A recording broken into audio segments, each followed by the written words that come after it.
এখন আমার হাতের ব্যালেন্স থাকে না, কেউ কিচ্ছু দেয় না। তওবা করলাম, শেষ বয়সে তোমার কাছে এসেছি, আর জীবনে গান গাইব না। আল্লাহ গুনাহ থেকে মাফ চাই।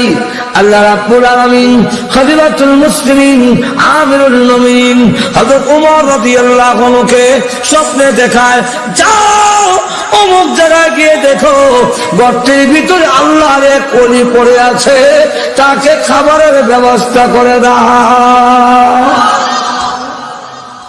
আমিরুল মুমিনিন ঘুম থেকে উঠে দিয়েছে, ওই জায়গার কাছে গিয়া দেখে প্রসিদ্ধ গায়ক পীরের ছবি। আরে তুই ওই লইলে কুমারা, তুই দি গায়ক,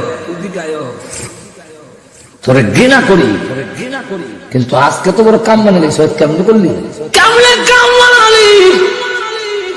ডাক দেওয়া আমিরুল মুমিনিন